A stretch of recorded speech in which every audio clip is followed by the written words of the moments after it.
বিসমিল্লাহ আলহামদুলিল্লাহ ওয়াসসালাতু ওয়াসসালামু আলা রাসূলিল্লাহ আম্মা বাদ। কবরের তৃতীয় প্রশ্ন কোন সম্পর্কে? নবী সম্পর্কে। তো আমরা আজকে আমাদের নবীকে চিনব। এটা হচ্ছে আল আসলুস সালিস, দ্বীনে ইসলামের তৃতীয় মূলনীতি সম্পর্কে। এখন দেখো, বিসমিল্লাহ। মারিফাতু নবীকুম মুহাম্মদ সাল্লাল্লাহু আলাইহি ওয়াসাল্লাম, তৃতীয় মূলনীতি হচ্ছে নবী মুহাম্মদ সাল্লাল্লাহু আলাইহি ওয়াসাল্লাম সম্পর্কে চিনা জানা। নবীকে, তার ব্যাপারে কি করণীয় আছে, এগুলো চিনে নবীর সুন্নাহ আদর্শ আমরা যদি জীবনে বাস্তবায়ন করি, তখন কবরে যখন নবীর ব্যাপারে প্রশ্ন করা হবে, তখন আমরা বলতে পারবো যে আমার নবী মুহাম্মদ সাল্লাল্লাহু আলাইহি সাল্লাম। তাই দুনিয়ায় থাকতে নবীকে চিনতে হবে, নবী সম্পর্কে জানতে হবে, নবীর সুন্নাহ বুঝতে হবে, নবীর কথা অনুযায়ী চলতে হবে। এখন আমরা নবীর পরিচয় সম্পর্কে উনি কি বলছেন, এই লেখক, আমরা এটা দেখব। ওয়াহুয়া মুহাম্মদ ইবনু আবদুল্লাহ ইবনি আব্দুল মুত্তালিব ইবনে হাশিম। আমাদের যে নবী, তিনি হচ্ছেন মুহাম্মদ। তার নাম কি? মুহাম্মদ। তিনি হচ্ছেন ইবনু আবদুল্লাহ, মানে আবদুল্লাহর ছেলে। আবদুল্লাহ হচ্ছেন ইবনু আব্দুল মুত্তালিব, আব্দুল মুত্তালিবের ছেলে। আর আব্দুল মুত্তালিব হচ্ছে ইবনে হাশিম, হাশিমের ছেলে।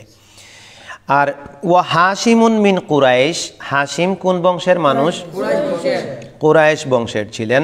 ওয়া কুরাইশ মিনাল আরব, কুরাইশ কোন জাতির? আরব জাতির। ওয়াল আরবু মিন যুররিয়াতে ইসমাইল, আর আরবরা কোন নবীর বংশধর ছিল? ইসমাইল ইবনে ইব্রাহিম আল খালিল, ইসমাইল ইবনে ইব্রাহিম আলাইহিস সালাম তার বংশধর ছিল তারা। আলাইহি ওয়া আলা নাবিয়িনা আফদালুস সালাতি ওয়াস সালাম, তার উপর এবং আমাদের নবীর উপর সবার উপরে আল্লাহর পক্ষ থেকে দুরুদ ও সালাম অধিক হারে বর্ষিত হোক। এরপরে দেখো কি বলছেন। ওয়ালাহু মিনাল উমুরি সালাসুন ওয়া সিত্তুনা সানাহ, আমাদের নবী মুহাম্মদ সাল্লাল্লাহু আলাইহি ওয়াসাল্লাম কত বছর বয়স পেয়েছিলেন? 63 বছর। সালাসুন ওয়া সিত্তুনা, 63 বছর বয়স পেয়েছিলেন। মিনহা আরবাউনা কাবলান নুবুওয়াত, নবুয়তের আগে তার বয়স পার হয়েছিল কত? 40 বছর পার হয়েছে নবুয়তের আগে। ওয়া সালাসুন ওয়া ইশরুনা নাবিয়ান ওয়া রাসূলান, আর 23 বছর তিনি পার করেছেন নবী এবং রাসূল হিসেবে। এর মধ্যে মক্কায় ছিলেন 13 বছর, মদিনায় ছিলেন 10 বছর।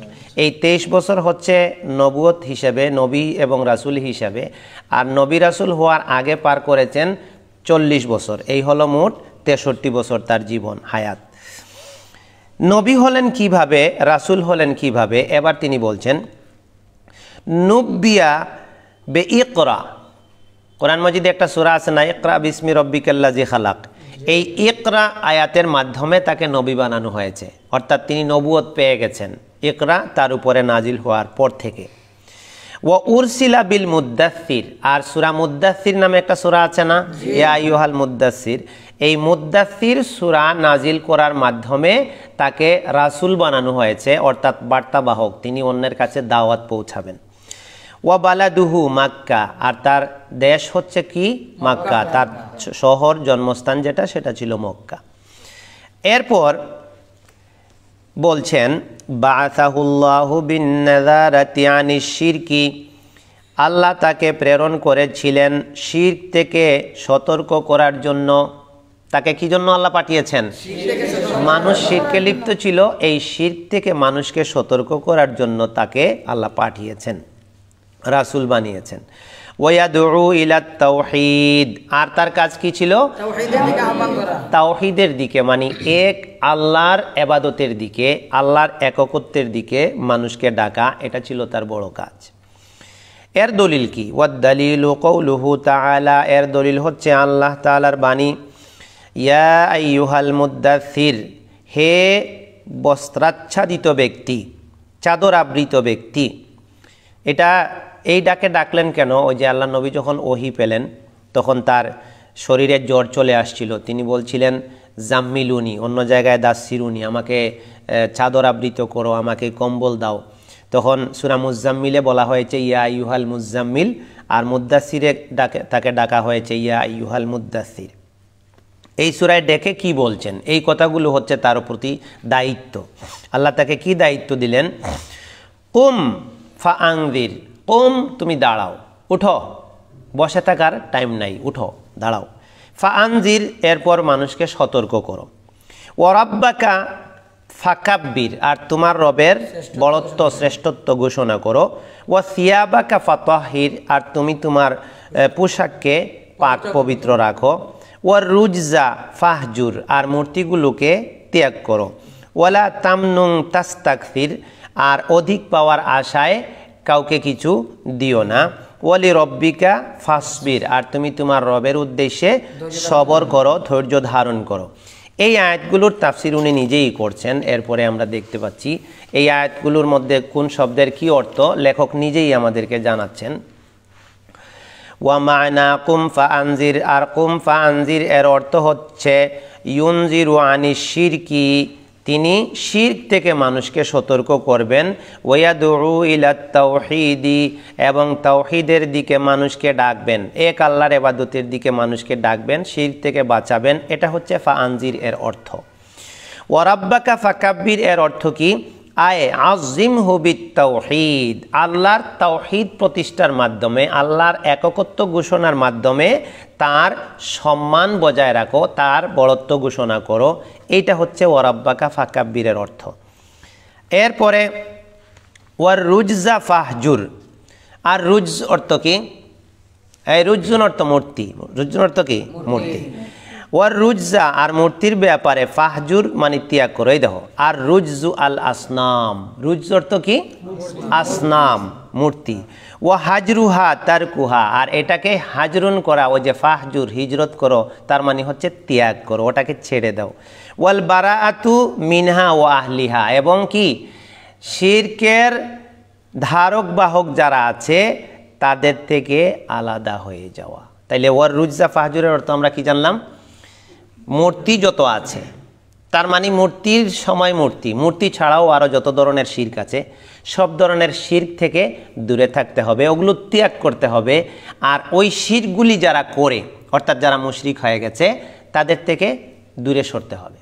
ওয়ার রুজজা ফাহজুর, মূর্তিগুলো আর শিরকগুলো এবং মুশরিকদেরকে তুমি ত্যাগ করো। তারপরে কি? ওয়া সিয়াবাকা ফাতাহির, আয় তাহির আমালাকা আনিশ শিরকি, তোমার আমলগুলোকে কি করো? শিরক থেকে পবিত্র করো।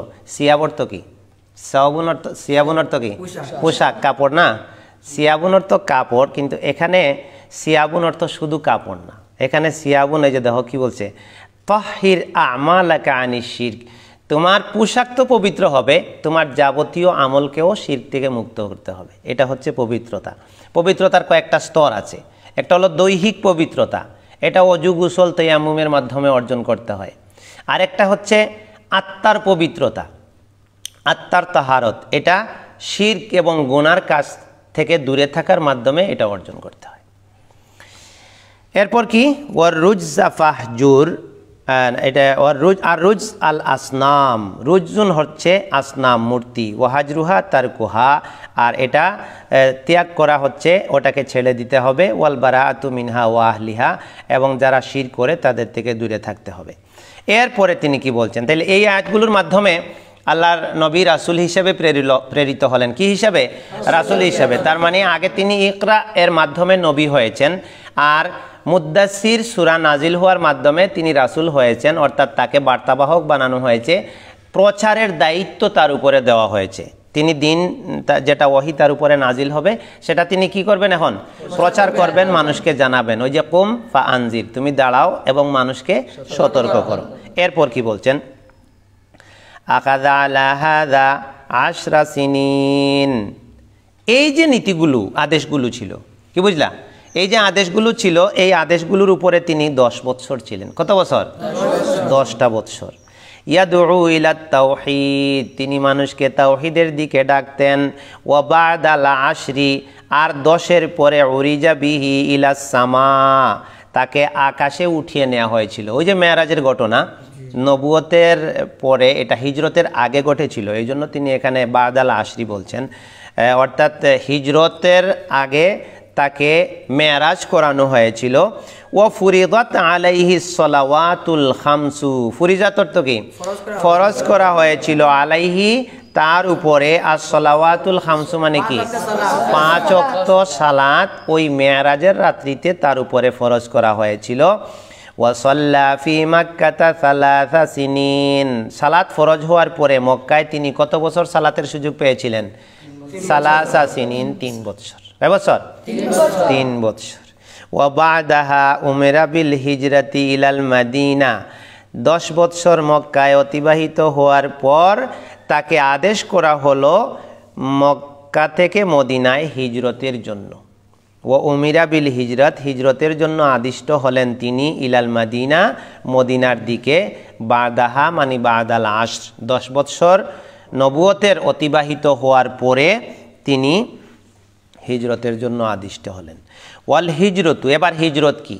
নবী সাল্লাম হিজরত করেছেন, আমরা সবাই জানি না যে তিনি মক্কা থেকে মদিনায় হিজরত করেছেন। হিজরত শব্দটা সবাই আমরা জানি, কিন্তু হিজরত মানে কি? হিজরত কি জিনিসটা?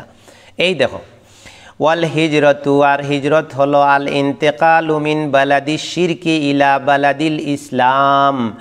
আল ইন্তেকাল মানে স্থানান্তরিত হওয়া, চলে যাওয়া, মিন বালাদি শিরকি, শিরকের দেশ থেকে, শিরকের শহর থেকে, শিরকের এলাকা থেকে, ইলা বালাদিল ইসলাম, ইসলামের এলাকায়, ইসলামের শহরে। অর্থাৎ যে জায়গায় শিরক হয়, দিন পালন করা যায় না, যেখানে তুমি থাকবা, ওখান থেকে যে এলাকায়, যে দেশে, যে শহরে গেলে তুমি দিন পালন করতে পারবা, আল্লাহর হুকুম পালন করতে পারবা, ইসলাম পালন করতে পারবা, ওই জায়গায় চলে যাওয়াকে কি বলে? হিজরত বলে। হিজরত বলে। ওয়াল হিজরতু ফরিদাতুন আলা হাযিহিল উম্মতি, এই উম্মতের উপরে হিজরত ফরজ, মিন বালাদিশ শিরকি ইলা বালাদিল ইসলাম, মুশরিকদের দেশ থেকে ইসলামের দেশে, শিরকের দেশ থেকে ইসলামের দেশে হিজরত করা এই উম্মতের জন্য ফরজ। ওয়াহিয়া বাকিয়াতুন ইলা আন তাকুমাস সাআতু, ওয়াহিয়া আর এটা, এই হিয়া মানে কি? হিজরত। হিজরত বাকিয়াতুন মানে অবশিষ্ট থাকবে, ইলা আন তাকুমাস সাআতু, সা মানে কি? কিয়ামত। কিয়ামত প্রতিষ্ঠিত না হওয়া পর্যন্ত, কিয়ামত কায়েম না হওয়া পর্যন্ত হিজরতের হুকুম বলবৎ থাকবে। ওয়াদ দালিলু কওলুহু তাআলা, এই যে বক্তব্য তিনি দিলেন হিজরত সম্পর্কে, এর দলিল কি? আগে তিনি নবীর নবুয়ত পাওয়ার বিষয়টা দলিল দিলেন সূরা মুদ্দাসসির দিয়ে। কোন সূরা দিয়ে? সূরা মুদ্দাসসির দিয়ে। আর এখন তিনি বললেন যে নবী হিজরত করেছেন। তাইলে আমরা হিজরতের সংজ্ঞা জানলাম। হিজরতের সংজ্ঞা কি জানলাম? মুশরিকদের শহর থেকে ইসলামের শহরে চলে যাওয়া, যেখানে ইসলাম পালন করা যায় না সেখান থেকে ইসলাম পালন করা যায় এমন জায়গায় চলে যাওয়াকে কি বলে? হিজরত বলে। আর হিজরত কিয়ামত পর্যন্ত বলবৎ থাকবে এই উম্মতের উপরে। এর উপরে দলিল কি? ওয়াদ দালিলু কওলুহু তাআলা, এর দলিল হচ্ছে সূরা আন-নিসা 97 থেকে 99 পর্যন্ত আয়াত। ইন্নাল্লাযীনা তাওয়াফাহুমুল মালাইকাতু, নিশ্চয় যাদেরকে আল্লাহ মৃত্যু দেন ফেরেশতারা, তাওয়াফাহুমুল মালাইকা, আল্লাহর পক্ষ থেকে যারা ফেরেশতা আদিষ্ট আছেন মৃত্যুর জন্য, এই মৃত্যু যখন কাউকে দেওয়া হয়, যালিমি আনফুসিহিম, যারা নিজেদের উপরে জুলুম করেছে, অন্যায় করেছে, পাপ করেছে, এরা অপরাধী, তখন তারা কি বলে? অপরাধীরা মৃত্যুর সময় কি বলে? ক্বালু ফীমা কুনতুম, ফেরেশতারা বলবে তোমরা কোন অবস্থায় ছিলে? ক্বালু, তারা বলবে ওই অপরাধীরা, কুন্না মুস্তাদআফিনা ফিল আরদি, আমরা জমিনে তো দুর্বল অবস্থায় ছিলাম, দুনিয়াতে আমরা অসহায় ছিলাম। মানে তারা আল্লাহর হুকুম পালন করেনি। কি করেনি? আল্লাহর হুকুম পালন করেনি, দিনের উপরে চলেনি। এখন মৃত্যু চলে আসছে, ফেরেশতা এসে বলতেছে যে তোমাদের ঈমান নাই, দিন নাই, ব্যাপারটা কি? কি অবস্থা তোমাদের? ওরা বলতেছে আমরা যে এলাকায় বসবাস করতাম এখানে তো আসলে দিনের পরিবেশ নাই, এখানে আমরা দিন পালন করতে পারি না, আমরা ছিলাম অসহায়, আমাদের হাতে কোনো ক্ষমতাও ছিল না, আমরা কিছু করতে পারি নাই। এরপর ফেরেশতা কি বলছে দেখো, ক্বালু, ফেরেশতারা বলছে আলাম তাকুন আরদুল্লাহি ওয়াসিআহ, আল্লাহর জমিন কি প্রশস্ত ছিল না? কি? আল্লাহর জমিন কি প্রশস্ত ছিল না? ফাতুহাজিরু ফিহা, তোমরা সেখানে হিজরত করতে পারতে। ফাউলাইকা মাওয়াহুম জাহান্নাম, তাদের ঠিকানা হবে জাহান্নাম। ওয়াসাআত মাসীরা, আর এই প্রত্যাবর্তন কতই না নিকৃষ্ট হবে। তবে ইল্লাল মুস্তাদআফিন, ওই সকল দুর্বল যারা মিনার রিজালি ওয়ান নিসাই ওয়াল বিলদানি, ওই সকল পুরুষ, ওই সকল নারী, ওই সকল শিশু, লা ইয়াস্তাতিউনা হিলাতান, যারা কোনো উপায় পায়নি হিজরতের, ওয়ালা ইয়াহতাদুনা সাবিলা, কোনো পথও পায়নি। অর্থাৎ যাদের এমন অবস্থা হবে যে অসুস্থ অথবা কোনো মাধ্যম নাই, বাহন নাই, কোথায় যাবে, কিভাবে যাবে, কোনো উপায় নাই, অথবা নারী কিভাবে যাবে, অথবা শিশু, তাদের বিষয়টা আল্লাহ কি বলছেন পরে, ফাউলাইকা আসাল্লাহু আইয়াফু আনহুম, এদের ব্যাপারে আশা করা যায় আল্লাহ তাদের ক্ষমা করে দেবেন। ওয়া কানাল্লাহু গফুরার রহিমা, আল্লাহ ক্ষমাশীল দয়ালু। তাহলে যারা একেবারে অসহায় হয়ে যায়, নিরুপায় হয়ে যায়, তাদেরকে আল্লাহ ক্ষমা করবেন, কিন্তু সামর্থ্য শক্তি থাকলে শিরকের জায়গা থেকে ইসলামের জায়গায় হিজরত করতে হয়। ওয়াকাউলুহু তাআলা, আরও একটা দলিল আছে সূরা আল আনকাবুত 56। কোন সূরার কত? সূরা আল আনকাবুতের 56 আয়াত। কি বলছেন? ইয়া ইবাদিয়াল্লাযীনা আমানু, হে আমার ওই সকল ইমানদার বান্দারা শুনো, ইন্না আরদি ওয়াসিআহ, নিশ্চয় আমার জমিন প্রশস্ত, ফাইয়া ফাবুদুন, সুতরাং তোমরা আমার ইবাদত করো। যেখানে তুমি আছো, কি যেখানে তুমি আছো সেখানে যদি আমার ইবাদত না করতে পারো, তাহলে কি করো? অন্য জায়গায় গিয়ে আমার ইবাদত করো। আমার জমিন প্রশস্ত, আল্লাহর জমিন কি প্রশস্ত। তারপরে কি? ক্বালাল বাগাবী রাহিমাহুল্লাহ, ক্বালাল বাগাবী রাহিমাহুল্লাহ, দেখো বাগাবী রাহিমাহুল্লাহ এই আয়াতের তাফসির করতে গিয়ে বলেন, সাবাবু নুজুলি হাযিহিল আয়াতি, এই আয়াত নাজিল হওয়ার সবব বা কারণ হচ্ছে ফিল মুসলিমিন আল্লাযীনা বিমাক্কা, ওই যে মক্কা থেকে মদিনায় হিজরতের নির্দেশ চলে আসলো, কিন্তু কিছু নারী, শিশু এবং কিছু পুরুষ তারা একেবারে অসহায় হয়ে পড়েছিলেন, কোনো উপায় ছিল না। তিনি বলছেন যে এই আয়াতটা তাদের ব্যাপারে নাজিল হয়েছে। লাম ইউহাজিরু ফিহা, যারা তখনও হিজরত করেনি, নাদাহুমুল্লাহু বিইসমিল ঈমান, আল্লাহ তাদেরকে ঈমানের নাম দিয়ে ডেকেছেন। অর্থাৎ তারা অসহায় হওয়ার কারণে যদি কেউ হিজরত না করতে পারে, তাহলেও তার ঈমান চলে যাবে না, আল্লাহ তাদেরকে মুমিন বলে ডেকেছেন। ওয়াদ-দালিলু আলাল হিজরাতে মিনাস সুন্নাতি, সুন্নাহ থেকে হিজরতের দলিল কি? সুন্নাহ থেকে হিজরতের দলিল, সুন্নাহ মানে কি? হাদিস। হাদিস থেকে হিজরতের দলিল হচ্ছে কওলুহু সাল্লাল্লাহু আলাইহি ওয়াসাল্লাম, আল্লাহর নবী সাল্লাল্লাহু আলাইহি ওয়াসাল্লাম বলেছেন, লা তানকাতিউল হিজরাতু, হিজরত বন্ধ হবে না, হাত্তা তানকাতিয়াত তাওবাতু, তওবা বন্ধ না হওয়া পর্যন্ত, ওয়ালা তানকাতিউত তাওবাতু, আর তওবার দরজা বন্ধ হয়ে যাবে না, হাত্তা তাতলুআশ শামসু মিন মাগরিবিহা, সূর্য পশ্চিম দিকে উদিত হওয়ার আগ পর্যন্ত। সুবহানাল্লাহ। তাহলে তওবা বন্ধ হবে না সূর্য পশ্চিম দিকে উদিত হওয়ার আগ পর্যন্ত, আর হিজরত বন্ধ হবে না কোন পর্যন্ত? তওবা বন্ধ হওয়ার আগ পর্যন্ত। তাহলে বোঝা গেল কিয়ামতের আগ পর্যন্ত মানুষের জন্য তওবার দরজা খোলা আছে, হিজরতের দরজাও খোলা আছে। তাহলে আজকের পাঠ থেকে আমরা কি শিখলাম? নবীর পরিচয় জানলাম, যে তার নাম মুহাম্মদ, তারপরে তার পিতার নাম ছিল আব্দুল্লাহ, তার দাদার নাম ছিল আব্দুল মুত্তালিব, আব্দুল মুত্তালিবের পিতার নাম ছিল হাশিম, তারা ছিল কুরাইশ বংশের মানুষ, আর তারা ছিল নবী ইব্রাহিম, ইসমাইল ইবনে ইব্রাহিম আলাইহিস সালামের বংশের মানুষ। তিনি 63 বছর বয়স পেয়েছিলেন, নবুয়তের আগে 40 বছর, নবুয়তের পরে 23 বছর, মক্কায় কাটিয়েছেন 13 বছর, মদিনায় 10 বছর। ইকরা বিসমি দিয়ে তাকে নবী বানানো হয়েছে, আর ইয়া আইয়ুহাল মুদ্দাসসির দিয়ে তাকে রাসূল বানানো হয়েছে। ইয়া আইয়ুহাল মুদ্দাসসিরের এই যে আয়াতগুলো, এখানে 7 আয়াত পর্যন্ত আমরা আয়াতগুলোর তাফসির জানলাম। তারপরে আমরা হিজরতের সংজ্ঞা জানলাম, হিজরতের উপরে দলিল জানলাম। এখন সব শেষে যেটা বলা হয়েছে যে হিজরত কিয়ামত পর্যন্ত চলমান থাকবে, আর কিয়ামত পর্যন্ত তওবার দরজাও খোলা থাকবে। আল্লাহ সুবহানাহু ওয়া তাআলা আমাদেরকে দ্বীনে ইসলামের উপরে চলার তৌফিক দান করুন। আমিন। সুবহানাকাল্লাহুম্মা ওয়া বিহামদিক, আশহাদু আল্লা ইলাহা ইল্লা আনতা আস্তাগফিরুকা ওয়া আতুবু ইলাইক।